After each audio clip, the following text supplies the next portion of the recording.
नमस्कार दोस्तों, स्वागत है आपका आज के मुख्य समाचार में, जिसमें सबसे पहली और बड़ी खबर में आपको बताएंगे कि राहुल गांधी के मामले में अब अमेरिका के बाद जर्मनी से भी आया समर्थन, जिसके बाद बीजेपी को लग गई मिर्ची। दूसरी खबर में जिक्र होगा कि अमित शाह से भी पूछताछ करेगी दिल्ली पुलिस। मोदी को फंसाने वाले बयान पर गहलोत का पलटवार, कहा नाम बताएं। तीसरी खबर में आपको बताएंगे कि बिहार में जबरदस्त झटका लगा है बीजेपी को। अमित शाह की रैली हो चुकी है रद्द। सीएम नीतीश कुमार ने दो टूक कहा कि जो हर मंत्री को सुरक्षा देते हैं, आखिरकार उसकी रैली सुरक्षा के नाम पर कैसे रद्द हुई? जरूर कोई दूसरा मामला है।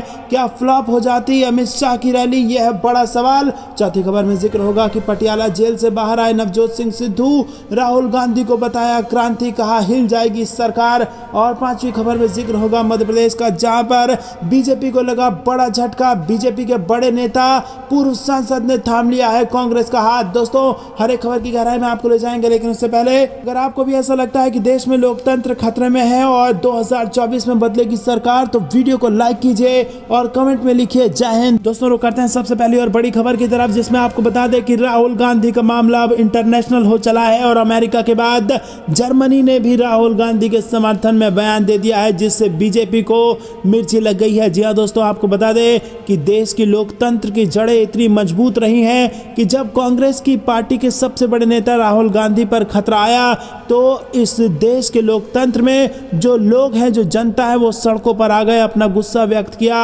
और देश में तमाम बड़े नेताओं ने, विपक्ष के नेताओं ने राहुल गांधी के समर्थन में उतरकर विरोध प्रदर्शन दर्ज किया। और इसी के साथ अब यह मामला इंटरनेशनल हो चुका है और अमेरिका के बाद अब जर्मनी ने एक ऐसा बयान दिया है जिसके बाद बीजेपी को मिर्ची लग गई है। जी हाँ दोस्तों, जर्मनी की टिप्पणी पर प्रतिक्रिया दी है भारत के मंत्रियों ने, और इससे ये कहा जा सकता है कि बीजेपी को जबरदस्त मिर्ची लगी है। दरअसल जर्मनी ने भारत को सलाह देते हुए कहा है कि इस मामले में न्यायिक स्वतंत्रता व मौलिक लोकतांत्रिक सिद्धांतों का पालन होगा। दरअसल दोस्तों, हम मानते हैं कि आंतरिक मामलों में विदेशी देशों का हस्तक्षेप नहीं होना चाहिए, लेकिन जिस प्रकार से स्थिति देश में बनी हुई है और लोकतंत्र पर खतरा आया हुआ है, ऐसे में तमाम बड़े देशों का इस प्रकार का बयान आना स्वाभाविक है। आपको क्या कुछ लगता है कमेंट में जरूर बताइए। रुक करते हैं अगली ब्रेकिंग न्यूज की तरफ। अमित शाह से भी पूछताछ करेगी क्या दिल्ली पुलिस? मोदी को फंसाने वाले बयान पर गहलोत का पलटवार, कहा नाम बताएं। जी हां दोस्तों, आपको बता दें कि राजस्थान के मुख्यमंत्री और कांग्रेस नेता अशोक गहलोत ने केंद्रीय गृह मंत्री अमित शाह को केंद्रीय एजेंसियों के उन अफसरों का नाम बताने की चुनौती दी है जिनके ऊपर अमित शाह ने प्रधानमंत्री मोदी को फेक एनकाउंटर केस में फंसाने के लिए दबाव बनाने का आरोप लगाया था। जी हाँ दोस्तों, आपको बता दें कि क्या अब सीबीआई या पुलिस अमित शाह से पूछताछ कर सकेगी? ये इस वक्त बड़ा सवाल बना हुआ है। अमित शाह ने बुधवार को कहा था कि यूपीए सरकार के दौरान फर्जी मुठभेड़ मामले में गुजरात के तत्कालीन मुख्यमंत्री नरेंद्र मोदी को फंसाने के लिए सीबीआई ने उनके ऊपर दबाव बनाया था। अमित शाह ने बयान पर पलटवार करते हुए राजस्थान के मुख्यमंत्री अशोक गहलोत ने कहा कि जो पुलिस राहुल गांधी से जम्मू कश्मीर में यौन शोषण की जानकारी, महिलाओं का नाम जानने के लिए पूछ सकती है, तो वहीं पुलिस निश्चित ही अमित शाह से उन अधिकारियों का नाम पूछ सकती है जो नरेंद्र मोदी को प्रधानमंत्री बनने से पहले मुठभेड़ मामले में फंसाना चाहते थे। दोस्तों, आपको बता दें कि इसी प्रकार के आरोप आज भी सीबीआई पर लग रहे हैं, जहां पर अरविंद केजरीवाल कह रहे हैं कि मनीष सिसोदिया को भी फंसाया गया है और अब उनसे पूछताछ चल रही है। तो दोस्तों, यहाँ पर क्या अमित शाह से भी पूछताछ चलेगी? रुक करते हैं अगली ब्रेकिंग न्यूज की तरफ। अमित शाह की रैली रद्द होने पर सीएम नीतीश कुमार की दो टूक, हर मंत्री को देते हैं सुरक्षा, अगर वो खुद नहीं आ रहे हैं तो जरूर कोई और बात है। जी हाँ दोस्तों, बिहार में यहाँ पर अमित शाह की रैली शुरू होने से पहले ही फ्लॉप बताई जा रही है। बिहार में अमित शाह की रैली रद्द होने से राज्य की राजनीति गर्मा गई है और यहाँ बीजेपी राज्य सरकार पर लॉ एंड ऑर्डर न संभालने का आरोप लगाते हुए हमला कर रही है। मुख्यमंत्री नीतीश कुमार ने साफ साफ कह दिया है कि बिहार में आने वाले हर मंत्री और नेता को पूरी सुरक्षा जिम्मेदारी के साथ देते हैं। अमित शाह की रैली रद्द किसी और कारण से हुई होगी, हम लोग हर बात का ध्यान रखते हैं। वो अब नहीं आ रहे हैं तो कोई और बात होगी, हम इन चीज़ों का ध्यान रखते हैं। वो बीजेपी वाले लोग ध्यान ना रखें, वो अलग बात है। तो दोस्तों, यहाँ पर आपको बता दें कि नीतीश कुमार ने दो टूक कहा है कि सुरक्षा की पूरी जिम्मेदारी है, हिम्मत है तो आकर के रैली करके दिखाइए और हम भी देखते हैं कितनी भीड़ आपकी रैली में जुटती है। तो दोस्तों, फ्लॉप होने जा रही थी बिहार में अमित शाह की रैली, और इसीलिए इसी कारण से रद्द कर दी गई है, ऐसी खबरें आ रही हैं। और यहाँ पर नीतीश कुमार भी कहते हुए पाए गए हैं कि जरूर कोई और बात है, सुरक्षा का कारण नहीं हो सकता। रुक करते हैं अगली ब्रेकिंग न्यूज की तरफ, लेकिन उससे पहले दोस्तों अपनी राय कमेंट में जरूर बताइएगा। अगली खबर पंजाब से आ रही है। पटियाला जेल से बाहर आए नवजोत सिंह सिद्धू, राहुल गांधी को बताया क्रांति, कहा हिल जाएगी सरकार। जी हां दोस्तों, पंजाब कांग्रेस के पूर्व प्रधान नवजोत सिंह सिद्धू पटियाला की सेंट्रल जेल से रिहा हो गए हैं, और उन्होंने रिहा होते ही दहाड़ लगाई है। और सिद्धू ने कहा कि इस देश में जब भी कोई तानाशाही आई है, एक क्रांति भी आई है। इस बार उस क्रांति का नाम है राहुल गांधी, वो सरकार को हिला देंगे। तो दोस्तों, क्या आपको भी ऐसा लगता है कि क्रांति का नाम है राहुल गांधी? तो वीडियो लाइक करके समर्थन दर्ज कराना मत भूलिएगा। रुक करते हैं अगली ब्रेकिंग न्यूज की तरफ। चुनाव से पहले बीजेपी को बड़ा झटका, पूर्व सांसद ने थाम लिया कांग्रेस का हाथ। मध्य प्रदेश में बीजेपी को लग गया है ये बड़ा झटका। जी हां दोस्तों, आपको बता दें कि निमाड़ इलाके में ये झटका लगा है, और पूर्व सांसद माखन सिंह सोलंकी ने पूर्व मुख्यमंत्री दिग्विजय सिंह की मौजूदगी में कांग्रेस की सदस्यता ली। और बड़वानी जिले के सिलावद में जिला कांग्रेस ने सार्वजनिक कार्यक्रम का आयोजन किया था। इस मौके पर खरगोन बड़वारी लोकसभा क्षेत्र से 2019 में बीजेपी के सांसद रहे माखन सिंह सोलंकी ने अपने समर्थकों के साथ, जी हां दोस्तों, समर्थकों के साथ कांग्रेस की सदस्यता ले ली है, जिससे बीजेपी और कमजोर मध्य प्रदेश में होती नजर आ रही है। रुक करते हैं अगली ब्रेकिंग न्यूज की तरफ। मनीष तिवारी का बड़ा बयान, कर्नाटक विधानसभा चुनाव में कांग्रेस की होगी बम्पर जीत। जी हां दोस्तों, कांग्रेस के वरिष्ठ नेता एवं सांसद मनीष तिवारी ने शुक्रवार को कहा कि आगामी कर्नाटक विधानसभा चुनाव में उनकी पार्टी जीतेगी, क्योंकि वहां के लोग सत्तारूढ़ भाजपा सरकार के विपक्ष में खड़े हैं। कर्नाटक में विधानसभा चुनाव के नतीजे क्या होंगे, इस पर एक पत्रकार के सवाल के जवाब में तिवारी ने कहा कि हम जीत रहे हैं, हाँ हम कर्नाटक जीत रहे हैं। तो दोस्तों, क्या आपको भी ऐसा लगता है कि कांग्रेस कर्नाटक जीत रही है?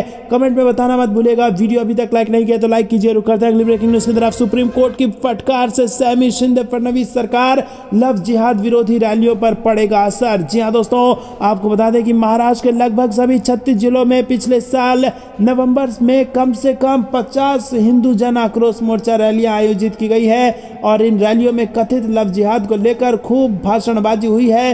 रैलियों में लव जिहाद, भूमि जिहाद, जबरन धर्मांतरण और मुस्लिम समुदाय के आर्थिक बहिष्कार का आह्वान किया गया है। और बीजेपी ने इन रैलियों से ये कहते हुए खुद को दूर रखा है कि उन्हें हिंदुत्व और संघ संगठनों की मुख्य संस्था सकल हिंदू समाज द्वारा आयोजित किया गया है। दोस्तों, पर आपको बता दें कि अब सुप्रीम कोर्ट की फटकार से सहम गए हैं शिंदे और फडणवीस सरकार। जी हां दोस्तों, बेहद बड़ी खबर ये महाराष्ट्र से आ रही है, जिसमें आपको बता दें कि लव जिहाद विरोधी रैलियों के बीच उच्चतम न्यायालय ने बुधवार को नफरती भाषण को गंभीरता से लिया और कहा कि जिस क्षण राजनीति और धर्म अलग हो जाएंगे एवं नेता राजनीति में धर्म का उपयोग करना बंद कर देंगे, ऐसे भाषण समाप्त हो जाएंगे। सुप्रीम कोर्ट ने नफरती भाषणों को लेकर राज्य सरकारों को फटकार लगाई और इन रैलियों में भड़काऊ भाषणों पर रोक नहीं लगाने के लिए महाराष्ट्र पुलिस के खिलाफ अवमानना कार्रवाई की याचिका पर सुनवाई करते हुए सुप्रीम कोर्ट ने इस सप्ताह कहा कि अभद्र भाषा इस्तेमाल हो रही है, क्योंकि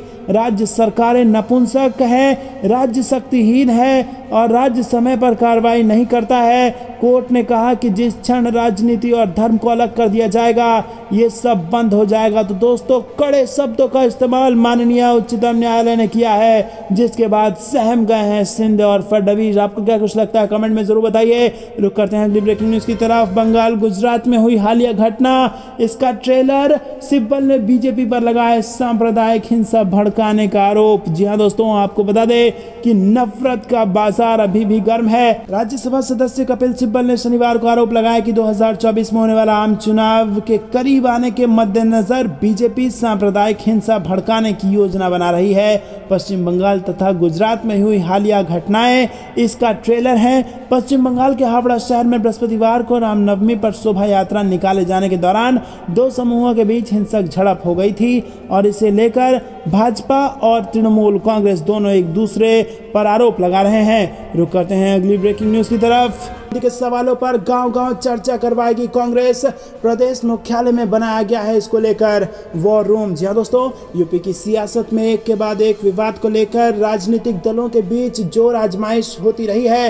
रामचरितमानस पर टिप्पणी को लेकर सियासी संग्राम के बाद अब कांग्रेस के हाथ पूर्व अध्यक्ष राहुल गांधी की लोकसभा सदस्यता निरस्त किए जाने के बाद उद्योगपति गौतम अडानी को लेकर पूछे जा रहे सवालों का मुद्दा है। तो दोस्तों, एक तरफ राहुल गांधी की सदस्यता, दूसरी तरफ गौतम अडानी का मुद्दा, ये कुछ ऐसे मामले हैं जिसने इस वक्त बीजेपी की नींद उड़ा रखी है। और इसी बीच उत्तर प्रदेश में इसको लेकर के गांव-गांव घर-घर जाकर माहौल बनाएगी कांग्रेस पार्टी, क्योंकि यूपी के रास्ते दिल्ली की गद्दी का रास्ता जाता है और यूपी जीतना बेहद जरूरी है अगर दिल्ली की गद्दी पे जाना हो। तो दोस्तों, क्या आपको भी ऐसा लगता है कि कांग्रेस की ये रणनीति काम आएगी? कमेंट में जरूर बताइए। रुक करते हैं अगली ब्रेकिंग न्यूज की तरफ, जो कि मध्य प्रदेश से आ रही है। मध्य प्रदेश में बीजेपी के पूर्व सांसद कांग्रेस में हो चुके हैं शामिल, जिसके बाद चुनाव से ठीक पहले बीजेपी को लग चुका है बेहद बड़ा झटका। जी हां दोस्तों, मध्य प्रदेश में बीजेपी को निमाड़ इलाके में बड़ा झटका लगा है। यहाँ के पूर्व सांसद माखन सिंह सोलंकी ने पूर्व मुख्यमंत्री दिग्विजय सिंह की मौजूदगी में कांग्रेस की सदस्यता ग्रहण कर ली है। और जिले के सिलवाद में जिला कांग्रेस ने सार्वजनिक कार्यक्रम का आयोजन किया था और इस मौके पर खरगोन बड़वानी लोकसभा क्षेत्र से 2009 में भारतीय जनता पार्टी के सांसद रहे माखन सिंह सोलंकी ने अपने समर्थकों के साथ कांग्रेस की सदस्यता ग्रहण कर ली है। और दोस्तों, इसको इसलिए भी जरूरी माना जा रहा है क्योंकि कर्नाटक के बाद मध्य प्रदेश में होने हैं विधानसभा के चुनाव, और वहां पर जिस प्रकार की स्थिति है उसे देख के यही लग रहा है कि कांग्रेस पार्टी फिर से यहां पर सरकार बनाने वाली है। रुक करते हैं अगली ब्रेकिंग न्यूज की तरफ। भाजपा विधायक NY गोपाल कृष्ण ने दिया इस्तीफा, कांग्रेस में होंगे शामिल। कर्नाटक से आ रही है ये बड़ी खबर। जी हां दोस्तों, कर्नाटका में 10 मई को होने वाले विधानसभा चुनाव से पहले कुल्लिगी में भाजपा विधायक NY गोपाल कृष्ण ने शुक्रवार को विधायक पद से इस्तीफा दे दिया और उनके कांग्रेस में शामिल होने की संभावना है। जी हां दोस्तों, आपको बता दें कि गोपाल कृष्ण ने स्पीकर विश्वेश्वर हेगड़े कागेरी से उनके कार्यालय में मुलाकात की और इस्तीफा दे दिया। रिपोर्ट के अनुसार उन्होंने हाल ही में राज्य के वरिष्ठ कांग्रेस नेता DK शिव कुमार और सिद्धारमैया से मुलाकात की थी और चर्चा की थी। रुक करते हैं अगली ब्रेकिंग न्यूज की तरफ। ईंधन की कीमतों में बढ़ोतरी के लिए देश से माफी मांगे केंद्र, KTR ने दिया ये बड़ा बयान। जी हां दोस्तों, भारत राष्ट्र समिति के कार्यकारी अध्यक्ष KT रामा राव ने यहां पर गुरुवार को ईंधन की आसमान छूती कीमतों के लिए भाजपा नीत केंद्र सरकार से माफी मांगी। BRS नेता ने ईंधन की बढ़ी कीमतों का आम आदमी पर बोझ डालने के लिए केंद्र सरकार की आलोचना करते हुए एक खुले पत्र में कहा कि केंद्र अंतर्राष्ट्रीय कच्चे तेल की कीमतों को ईंधन की कीमतों में वृद्धि का कारण बताकर जनता को लूट रहा है, लेकिन उनके छल ने उजागर कर दिया है। और यहां पर KTR ने कहा कि 2013 में जब कच्चे तेल के एक बैरल की कीमत $110 थी तो 1 लीटर पेट्रोल की कीमत $76 थी, और अब जब कच्चे तेल के एक बैरल की कीमत $66 है तो 1 लीटर पेट्रोल की कीमत $110 कैसे हो गई। KTR ने कहा कि केंद्र सिर्फ कुछ कॉरपोरेट्स को फायदा पहुंचाने के लिए कीमतें बढ़ाकर गरीब और मध्यम वर्ग के लोगों को लूट रहा है। राज्य के मंत्री ने कहा कि 2014 में ईंधन की कीमतों में 45% की बढ़ोतरी के कारण सभी आवश्यक वस्तुएं महंगी हो गई हैं। इसी के साथ आपको बता दें दोस्तों कि KTR ने यह भी कहा कि डीजल की कीमतों में वृद्धि के कारण राज्य सरकार को सार्वजनिक परिवहन शुल्क बढ़ाने के लिए मजबूर होना पड़ा और केंद्र सरकार की वजह से सार्वजनिक परिवहन प्रणाली संकट के कागार पर है। रुक करते हैं अगली ब्रेकिंग न्यूज की तरफ। PM के बारे में बात करते कर्नाटक के बीजेपी विधायक का ऑडियो हो गया है वायरल, जिसके बाद सियासत में जबरदस्त बवाल। जी हां दोस्तों, कर्नाटक के रायचूर जिले से भाजपा विधायक शिवराज पाटिल का प्रधानमंत्री नरेंद्र मोदी के बारे में बात करते हुए एक कथित ऑडियो क्लिप शुक्रवार को वायरल हो गया है। क्लिप में पाटिल कहते हैं कि प्रधानमंत्री समेत कोई भी उनसे सवाल नहीं कर सकता, वो किसी कठपुतली की नहीं सुनेंगे। 3 मिनट के क्लिप में विधायक को ये कहते सुना जा सकता है कि कोई मोदी या कोई नहीं है, मैं केवल शिवराज पाटिल हूँ, मैं किसी भी साथी की बात नहीं मानूंगा। दोस्तों, मोदी कोई नहीं है, ऐसा कहते पाए गए हैं विधायक। और उन्होंने आगे कहा कि मुझे मोदी के दाहिने हाथ की परवाह नहीं है, मैं अकेली सेना हूँ, मेरे पास कोई बायां या दायां हाथ नहीं है, मैं मोदी हूँ, मैं ट्रंप हूँ, वो मुझे नहीं छोड़ सकते। दोस्तों, रुक करते हैं अगली ब्रेकिंग न्यूज की तरफ, लेकिन उससे पहले आपको बता दें कि उन्होंने ये भी कहा कि मैं चुनाव हारूंगा हारूं या जीतूं मुझे कोई फर्क नहीं पड़ता। अगर दुनिया में कोई चिंता मुक्त व्यक्ति है तो वो शिवराज पाटिल है। मैं भगवान की तरह हूं। मैं अपने लड़कों से रोज पैर छूने और आशीर्वाद लेने के लिए कहता हूं। 10 मई को होने वाले विधानसभा चुनाव से पहले ये घटनाक्रम राजनीतिक गलियारों में चर्चा का विषय बनता जा रहा है। अभी तक पाटिल ने ऑडियो क्लिप को लेकर कोई सफाई नहीं दी है। तो दोस्तों, एक ऑडियो क्लिप वायरल हुई है कर्नाटक में, जहां पर बीजेपी के अपने ही नेता प्रधानमंत्री नरेंद्र मोदी तक को मानने से मना कर रहे हैं और वो कह रहे हैं कि मैं ही मोदी हूं, मैं ही ट्रंप हूं, मुझे कोई नहीं छोड़ सकता और मुझे किसी की परवाह नहीं है। आपकी क्या प्रतिक्रिया है इस खबर में, कमेंट में जरूर बताइए। रुक करते हैं ब्रेकिंग न्यूज की तरफ, जो कि फिर से कर्नाटक से आ रही है। कर्नाटक में भाजपा के विधायक NY गोपाल कृष्ण ने विधानसभा की सदस्यता से इस्तीफा दे दिया है और अब वो कांग्रेस में शामिल होने वाले हैं। जी हाँ दोस्तों, आपको बता दें कि 31 मार्च कर्नाटक में बड़ी खबर आ रही है। गोपाल कृष्ण ने विधानसभा अध्यक्ष विश्वेश्वर हेगड़े कागेरी से उनके कार्यालय में मुलाकात की और उन्हें अपना इस्तीफा सौंप दिया। खबरों के अनुसार उन्होंने हाल ही में राज्य कांग्रेस के वरिष्ठ नेताओं के साथ मुलाकात भी की थी। रुक करते हैं अगली ब्रेकिंग न्यूज की तरफ। ममता बनर्जी का बड़ा बयान, और एक दफा दिल्ली चलो। बीजेपी को सत्ता से बेदखल करने के लिए ममता बनर्जी ने दिया है ये नारा। जी हाँ दोस्तों, पश्चिम बंगाल के प्रति केंद्र सरकार के कथित भेदभाव के खिलाफ यहां धरने पर बैठी तृणमूल कांग्रेस प्रमुख ममता बनर्जी ने करीब 30 घंटे बाद धरना समाप्त कर दिया है। धरने के दौरान ममता बनर्जी ने कट्टर प्रतिद्वंदी बीजेपी पर हमला जारी रखा और इसे सत्ता से बेदखल करने के लिए और एक दफा दिल्ली चलो का आह्वान किया। ममता बनर्जी ने अपना धरना समाप्त करते हुए घोषणा की है कि आने वाले दिनों में अपनी मांगों को लेकर उनकी पार्टी राष्ट्रीय राजधानी में विरोध प्रदर्शन करेगी ताकि केंद्र सरकार राज्य की बकाया राशि जारी करे। वहीं दोस्तों, पश्चिम बंगाल की मुख्यमंत्री ममता बनर्जी शहर के बीचों बीच स्थित रेड रोड पर DBR अम्बेडकर की प्रतिमा के सामने केंद्र के कथित भेदभावपूर्ण रवैये के विरोध में कोलकाता में बुधवार से 2 दिवसीय धरने पर बैठी। उनके साथ तृणमूल कांग्रेस के कई नेता और कार्यकर्ता भी धरने पर बैठे थे। इनमें फिरहाद हकीम और अरूप विश्वास भी शामिल हैं। अम्बेडकर प्रतिमा में ममता की ओर से और एक दफा दिल्ली चलो का आह्वान किया गया और अब से 80 साल पहले सिंगापुर में नेताजी सुभाष चंद्र बोस ने दिल्ली चलो का नारा दिया था। धरने पर बड़ी संख्या में ममता समर्थक जुटे थे। दोस्तों, रुक करते हैं अगली ब्रेकिंग न्यूज की तरफ। मध्य प्रदेश चुनाव से पहले भाजपा को बड़ा झटका। प्रधानमंत्री के भोपाल आने से पहले विरोध। आम आदमी पार्टी ने लगाए मोदी हटाओ देश बचाओ के पोस्टर। जी हाँ दोस्तों, प्रधानमंत्री नरेंद्र मोदी 1 अप्रैल को भोपाल आ रहे हैं और उनके भोपाल आने से पहले गुरुवार को मोदी हटाओ देश बचाओ के पोस्टर लगाए गए। ये पोस्टर आम आदमी पार्टी के अभियान के तहत लगाए गए हैं और आम आदमी पार्टी के प्रदेश अध्यक्ष और सिंगरौली से महापौर रानी अग्रवाल ने उनके नेतृत्व में कार्यकर्ताओं से ये पोस्टर लगवाए। और दोस्तों, आपको बता दें कि इस अवसर पर आम आदमी पार्टी की मध्य प्रदेश की अध्यक्ष रानी अग्रवाल ने कहा कि केंद्र सरकार के तानाशाही रवैये से देश को बचाने की जरूरत है। आपको बता दें कि राहुल गांधी पर जो कार्रवाई हुई है, जो उनकी सदस्यता रद्द हो गई है, उसके बाद तमाम विपक्षी दल भाजपा पर आक्रामक हो गई है और सभी एकजुट भी हो गए हैं और आम आदमी पार्टी ने तभी से ये मोदी हटाओ देश बचाओ का पोस्टर लगवाना शुरू कर दिया है पूरे देश में अलग अलग भाषाओं में। रुक करते हैं अगली ब्रेकिंग न्यूज की तरफ। ममता बनर्जी ने किया विपक्षी एकता का आह्वान। कहा,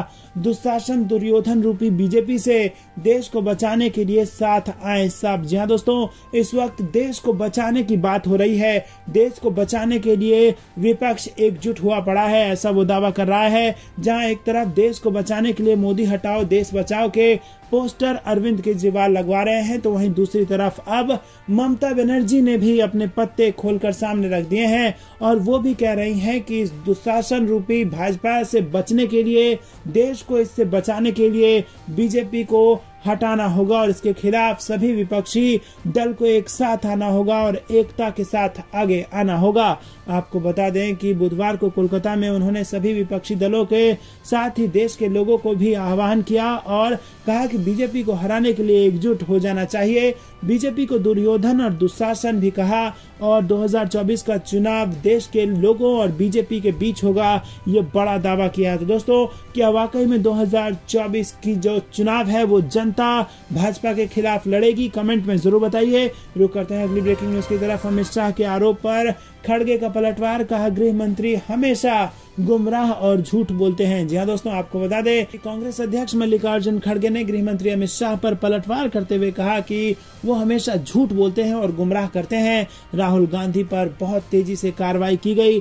दरअसल जब मल्लिकार्जुन खड़गे से पूछा गया कि गृह मंत्री का कहना है कि कांग्रेस राहुल गांधी के मुद्दे पर लोगों को गुमराह कर रही है, तो उन्होंने कहा कि मैं उसके बारे में ज्यादा कुछ नहीं कहना चाहता। गृह मंत्री हमेशा गुमराह करते हैं, वो हमेशा झूठ बोलते हैं। राहुल गांधी के मामले में उन्हें बिजली की गति से अयोग्य घोषित किया गया है। मुझे लगता है कि देश में कहीं भी ऐसा नहीं हुआ। कांग्रेस अध्यक्ष मल्लिकार्जुन खड़गे ने कहा कि आपने देखा होगा कि सुप्रीम कोर्ट की सुनवाई से पहले एक दोषी व्यक्ति को स्पीकर ने बहाल कर दिया है। आप कल्पना कर सकते हैं कि वो राहुल गांधी के खिलाफ किस प्रतिशोध की कार्रवाई कर रहे हैं।